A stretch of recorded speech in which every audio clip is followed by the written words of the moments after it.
اللہ پڑھ لینا تیرے سارے پاپ ہرا ہو جائیں گے، مٹ جائیں گے۔ یہی تو اللہ کے نبی نے کہا تھا ان الاسلام یہدم ما کان قبلہ، اسلام لے آؤ۔ اسلام کب لایا جاتا ہے؟ جب کلمہ پڑھا جاتا ہے۔ ما کان قبلہ، جتنے بھی گناہ تم نے کیے ہیں سارے کے سارے گناہ معاف ہو جائیں گے۔ جو کلمہ تم پڑھتے ہو وہی تو وہ بھی پڑھتے ہیں، فرق اتنا ہے۔ دلیل کیا ہے؟ تم کھڑی مورتی کی پوجا کر رہے ہو، وہ پڑی مورتی، ایک پڑی مورتی کی ایک کھڑی مورتی کی۔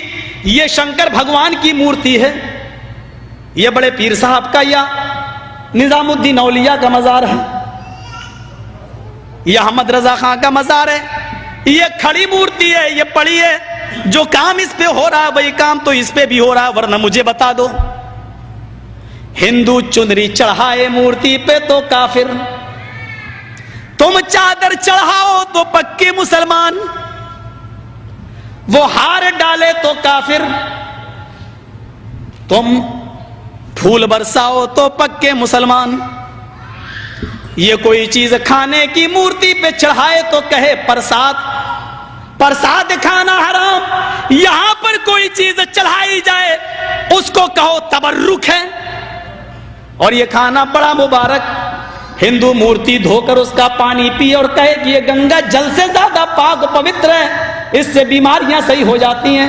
مسلمان عرس کے موقع پر قبر دھو کر پانی اس کے بوتلوں میں بھرے اور کہے کہ اس کے آگے تو زمزم بھی فیل ہے، تو یہ پکا مسلمان۔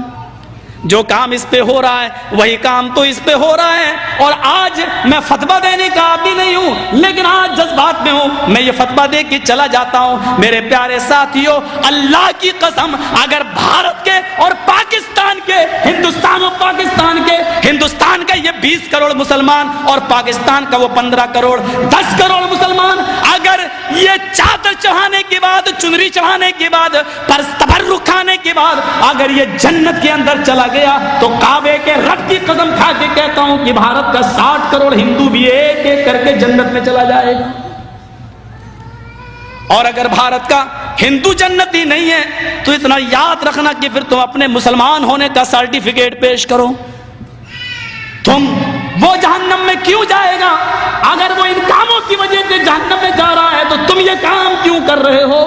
تمہارے اندر یہ کام کیوں پائے جا رہے ہیں؟ تم بھی تو وہی کام کر رہے ہو۔ ارے اس نے تو پھر بھی مورتی لگا رکھی ہے، تم نے تو پتہ نہیں کس کو گاڑ دیا اور نام ہی اس کے بدل دیے۔